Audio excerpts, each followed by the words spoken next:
Today we have Elon Musk. Elon, thank you for joining us. Yeah, thanks for having me. So, we want to spend the time today talking about your view of the future and what people should work on. So, to start off, could you tell us, you famously said when you were younger there were 5 problems that you thought were most important for you to work on. If you were 22 today, what would the 5 problems that you would think about working on be?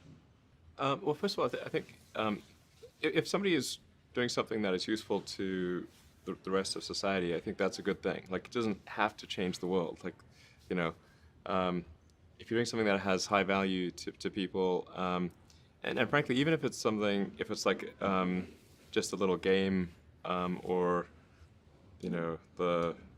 some improvement in photo sharing or something, if it has a small amount of good for a large number of people, I think that's fine. Like, stuff doesn't need to be changed the world just to be good. But in terms of things that I think are most likely to affect the future of humanity, I think AI is probably the single biggest item in the near term that's likely to affect humanity. So it's very important that we have the advent of AI in a good way. That is something that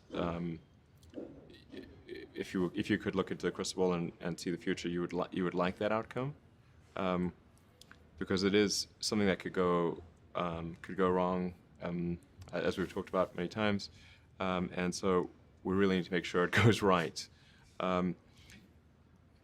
That's I think AI, working on AI and making sure it's a great future. That's the most important thing I think right now, the most pressing item. Then. Obviously, anything to do with genetics.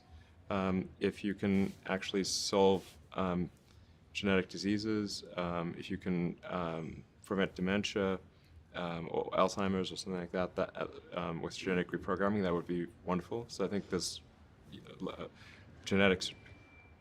It might be the sort of second most important item. I think having a high bandwidth interface to the brain, like. We're currently bandwidth limited. We have a digital tertiary self in the form of our email capabilities, our computers, phones, applications. We're effectively superhuman, but we are extremely bandwidth constrained in that interface between the cortex and your sort of that tertiary digital form of yourself. And helping solve that bandwidth constraint would be, I think, very important for the future as well. So, one of the, I think, most common questions I hear ambitious young people ask is, I want to be the next Elon Musk. How do I do that? Obviously, the next Elon Musk will work on very different things than you did. But what have you done, or what did you do when you were younger that you think sort of set you up to have a big impact? Well, I think first of all I should say that I did not expect to be involved in all these things. So the 5 things that I thought about at the time in college, so quite a long time ago, 25 years ago. Making life multiplanetary, accelerating the transition to sustainable energy, the internet, broadly speaking, and then genetics and AI. I think I didn't expect to be involved in all of those things. I actually, at the time in college, I sort of thought helping with electrification of cars was how I would start out, and that's actually what I worked on as an intern, was advanced ultracapacitors to see if they would be a breakthrough relative to batteries for energy storage in cars. And then when I came out to go to Stanford, that's what I was going to be doing my grad studies on, was working on advanced energy storage technologies for electric cars. And then I put that on hold to start an internet company in '95, because there does seem to be like a time for particular technologies when they're at a steep point in the inflection curve, and I didn't want to do a PhD at Stanford and watch it all happen, and I wasn't entirely certain that the technology I'd be working on would actually succeed. Like, you can get a doctorate on many things that ultimately do not have a practical bearing on the world, and I wanted to. I really was just trying to be useful. That's the optimization. It's like, what can I do that would actually be useful? Do you think people that want to be useful today should get PhDs? Mostly not. So what is Yeah. what is the best way to be Some useful? yes, but mostly not. How should someone figure out how they can be most useful? Whatever this thing is that you're trying to create, what would be the utility delta compared to the current state of the art times how many people it would affect? So that's why I think having something that has a makes a big difference but affects a sort of small to moderate number of people is great. As is something that makes even a small difference but affects a vast number of people. Like the area under The the area curve. under the curve. Yeah, exactly. The area under the curve would actually be roughly similar for those two things. So it's actually really about just trying to be useful and And then matter. when you're trying to estimate probability of success, so you say this thing will be really useful, good area under the curve. I guess to use the example of SpaceX. When you made the go decision that you were actually going to do that, this was kind of a very crazy thing at the time. Very crazy, Very for sure. crazy. Yeah, people are not shy about saying that. But I kind of agree. I agreed with them that it was quite crazy. Crazy if the objective was to achieve the best risk-adjusted return, starting a rocket company is insane. But that was not my objective. I'd simply come to the conclusion that if something didn't happen to improve rocket technology, we would be stuck on Earth forever. And the big aerospace companies had just had no interest in radical innovation. All they wanted to do was try to make their old technology slightly better every year, and in fact, sometimes it would actually get worse. And particularly in rockets, it's pretty bad. Like in '69, we were able to go to the moon with a Saturn V, and then the space shuttle could only take people to low Earth orbit, and then the space shuttle retired. I mean, that trend is basically trends to zero. People sometimes think technology just automatically gets better every year, but it actually doesn't. It only gets better if smart people work like crazy to make it better. That's how any technology actually gets better. And by itself, technology, if people don't work on it, actually will decline. I mean, you can look at the history of civilizations, many civilizations, and look at, say, ancient Egypt, where they were able to build these incredible pyramids, and then they basically forgot how to build pyramids. And then even hieroglyphics, they forgot how to read hieroglyphics. Or you look at Rome and how they were able to build these incredible roadways and aqueducts and indoor plumbing, and they forgot how to do all of those things. There are many such examples in history. So I think should always bear in mind that entropy is not on your side. Yeah. One thing I really like about you is you are unusually fearless and willing to go in the face of other people telling you something is crazy. And I know a lot of pretty crazy people, you still stand out. Where does that come from, or how do you think about making a decision when everyone tells you this is a crazy idea? Or where do you get the internal strength to do that? Well, first of all, I'd say I actually think I feel fear quite strongly. So it's not as though I just have the absence of fear. I feel it quite strongly. But there are just times when something is important enough, you believe in it enough, that you do it in spite of the fear. So speaking of important things, like people shouldn't think people shouldn't think, well, I feel fear about this and therefore I shouldn't do it. It's normal to feel fear. Like you'd have to do something mentally wrong if you didn't feel fear. So you just feel it and let the importance of it drive you to do it anyway. Yeah, actually, something that can be helpful is fatalism, to some degree. If you just accept the probabilities, then that diminishes fear. When starting SpaceX, I thought the odds of success were less than 10%, and I just accepted that actually probably I would just lose everything. But that maybe would make some progress if we could just move the ball forward. Even if we died, maybe some other company could pick up the baton and keep moving it forward, so that would still do some good. Same with Tesla. I thought the odds of a car company succeeding were extremely low. What do you think the odds of the Mars colony are at this point today? Well, oddly enough, I actually think they're pretty good. So like, when can I go? Okay. At this point, I am certain there is a way. I'm certain that success is one of the possible outcomes for establishing a self-sustaining Mars colony, in fact, a growing Mars colony. I'm certain that that is possible. Whereas until maybe a few years ago, I was not sure that success was even one of the possible outcomes. Some meaningful number of people going to Mars, I think this is potentially something that can be accomplished in about 10 years, maybe sooner, maybe 9 years. I need to make sure that SpaceX doesn't die between now and then, and that I don't die, or if I do die, that someone takes over who will continue that. You shouldn't go on the first launch. Yeah, exactly. Well, Actually, the first launch will be robotic anyway, so. I want to go except for the internet latency. Yeah, the internet latency would be pretty significant. Mars is roughly 12 light minutes from the sun, and Earth is 8 light minutes, so at closest approach, Mars is 4 light minutes away. At furthest approach is 20. A little more because you can't sort of talk directly through the sun. Speaking of really important problems, AI. So you have been outspoken about AI. Could you talk about what you think the positive future for AI looks like and how we get there? Okay, I mean, I do want to emphasize that this is not really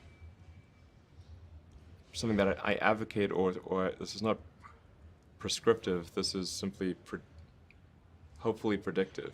Because people sometimes say, well, like this is something that I want to occur, instead of this is something I think that probably is the best of the available alternatives.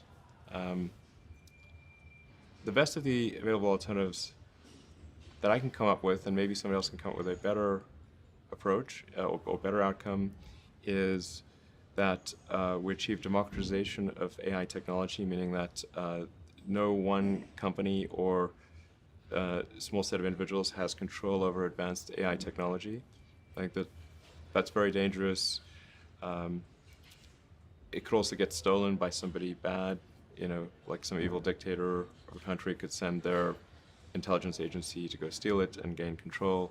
It just becomes a very unstable situation, I think, if you've got any incredibly powerful AI. You just don't know who's going to control that. So it's not as though I think that the risk is that the AI would develop a will of its own right off the bat. I think it's more that's the concern is that someone may use it in a way that is bad, and even if they weren't going to use it in a way that's bad, that somebody could take it from them and use it in a way that's bad. That I think is quite a big danger. So I think we must have democratization of AI technology and make it widely available. And that's the reason that obviously Yumi and the rest of the team created OpenAI, was to help with the help spread out AI technology so it doesn't get concentrated in the hands of a few. But then of course that needs to be combined with solving the high bandwidth interface to the cortex. Humans are so slow. Humans are so slow. Yes, exactly. But we already have a situation in our brain where we've got the cortex and the limbic system. And the limbic system is kind of that's the primitive brain. It's kind of like your instincts and whatnot. And then the cortex is the thinking upper part of the brain. Those two seem to work together quite well. Occasionally your cortex and limbic system may disagree, but it generally works pretty well. Generally works pretty well, and it's like rare to find someone who, I've not found someone who wishes to either get rid of their cortex or get rid of their limbic system. Very true. Yeah, that's unusual. So I think if we can effectively merge with AI by improving that the neural link between your cortex and your digital extension of yourself, which already, like I said, already exists, just has a bandwidth issue, and then effectively you become an AI human symbiote, and if that then is widespread with anyone who wants it can have it, then we solve the control problem as well. We don't have to worry about some sort of evil dictator AI, because kind of we are the AI collectively. That seems like the best outcome I can think of. So you've seen other companies in their early days that start small and get really successful. Hope I know we're asking this on camera, but how do you think OpenAI is going as a 6-month-old company? It seems to be going pretty well. I think we've got a really talented group at OpenAI, It and seems like it. yeah, really talented team, and they're working hard. OpenAI is structured as say a 501c3 nonprofit, but many nonprofits do not have a sense of urgency. It's fine; they don't have to have a sense of urgency, but OpenAI does, because I think people really believe in the mission. I think it's important, and it's about minimizing the risk of existential harm in the future. And so I think it's going well. I'm pretty impressed with what people are doing and the talent level. And obviously, we're always looking for great people to join who We're up believe to in the like mission. close to 40 people now. Yeah. It's going well. All right, just a few more questions before we wrap up. How do you spend your days now? Like, what do you allocate most of your time to? My time is mostly split. It's split between SpaceX and Tesla, and of course, I try to spend it's a part of every week at OpenAI. So I spend basically half a day at OpenAI most weeks, and then I have some OpenAI stuff that happens during the week. But other than that, it's really And what do you SpaceX do when and you're at Tesla. SpaceX or Tesla? Like, what does your time look like there? Yeah, so that's a good question. I think a lot of people think I must spend a lot of time with media or on businessy things, but actually almost all my time, like 80% of it, is spent on engineering and design. So it's developing next generation product. That's 80% of it. You probably don't remember this. A very long time ago, many years, you took me on a tour of SpaceX. And the most impressive thing was that you knew every detail of the rocket and every piece of engineering that went into it. And I don't think many people get that about you. Yeah, I think a lot of people think I'm kind of a business person or something, which is fine. Like, business is fine, but but really, it's like at SpaceX. Gwynne Shotwell is chief operating officer. She kind of manages legal, finance, sales, and kind of general business activity. And then my time is almost entirely with the engineering team, working on improving the Falcon 9 and the Dragon spacecraft, and developing the Mars colonial architecture. And then at Tesla, it's working on the Model 3 and some in the design studio, typically half a day a week, dealing with aesthetics and look and feel things, and then most of the rest of the week is just going through engineering of the car itself, as well as engineering of the factory. Because the biggest epiphany I've had this year is that what really matters is the machine that builds the machine, the factory, and that is at least 2 orders of magnitude harder than the vehicle itself. It's amazing to watch the robots go here and these cars just happen. Yeah. Now, this actually has a relatively low level of automation compared to what the Gigafactory will have and what Model 3 will have. What's the speed on the line of these cars? Actually, the average speed of the line is incredibly slow. It's probably about, including both X and S, it's maybe 5 centimeters per second. And what can you get to? This is very slow. Or what would you like to get to? I'm confident we can get to at least 1 meter per second, so a 20-fold increase. That would be very fast. Yeah. At least. I mean, I think 1 meter per second, just to put that in perspective, is a slow walk, or like a medium speed walk. A fast walk could be 1.5 meters per second. And then the fastest humans can run over 10 meters per second. So if we're only doing 0.05 meters per second, that's very slow current speed. And at 1 meter per second, you can still walk faster than the production line.